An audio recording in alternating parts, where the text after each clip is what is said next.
I imprinted the shape of a key on a sponge. Then I poured a white liquid over it. After it solidified, I traced the key's outline with a metal plate. Then I precisely cut out that key. Next, I stuck a nail into the outlet, raised a fire extinguisher, and smashed it down hard. The prison circuit tripped instantly. The guard locked the surveillance room and turned to investigate the cause. As soon as he left, I used that key to open the door. My purpose was simple, to take the guard's ID card. After getting the card, I disguised myself as a cleaner and went to the storage room. Using the information on the card, I found the guard's uniform. I changed into it and put my prison clothes back on over it. Pushing a tool cart, I passed through the first gate smoothly, but just as I was about to open the second gate, the guard suddenly returned. I could only quickly turn back. In my hurry, a brush fell off the cart. The guard grew suspicious and came into the storage room to check. I held my breath and hid under a plastic sheet. He walked around once and found nothing. After he left, I stood up quickly, but my body went weak. The toxin in my body began to take effect. Before the escape, the killer disguised as a doctor had injected me with a pink drug. I knew I didn't have much time left.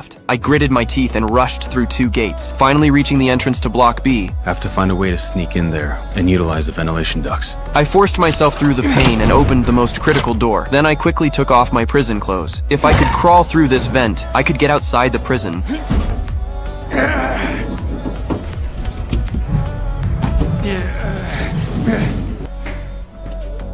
Huh? What is this? What's that?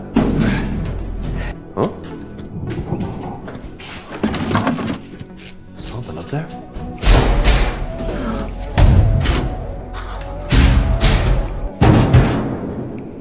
The noise suddenly stopped. The guard thought it was a rat and left, but the toxin's effect grew stronger and I could barely see. Still, I bit down and pushed on until I finally reached Block B by. Then I could hardly stand. I slipped out the main gate and blended into the crowd in the visitation area. The visiting area was full of family members. There were only a few minutes until the supply truck arrived. And yet, old woman sat beside me. I took off my watch and smashed it into pieces. Then I used the shards to cut her bag. When she stood up, the contents of her bag scattered everywhere. Taking advantage of the chaos, I headed for the exit. Blending into the crowd, I finally walked out of the prison, but my body could no longer hold up. Looking at the supply truck parked ahead, I fainted.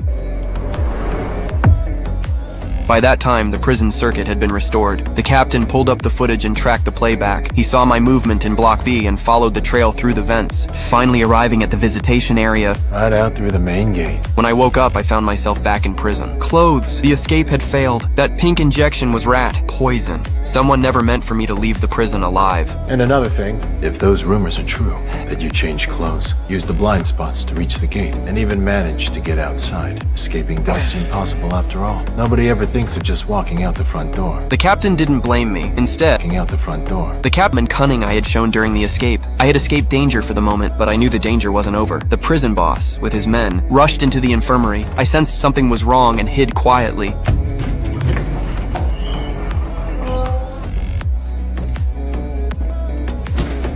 Do it.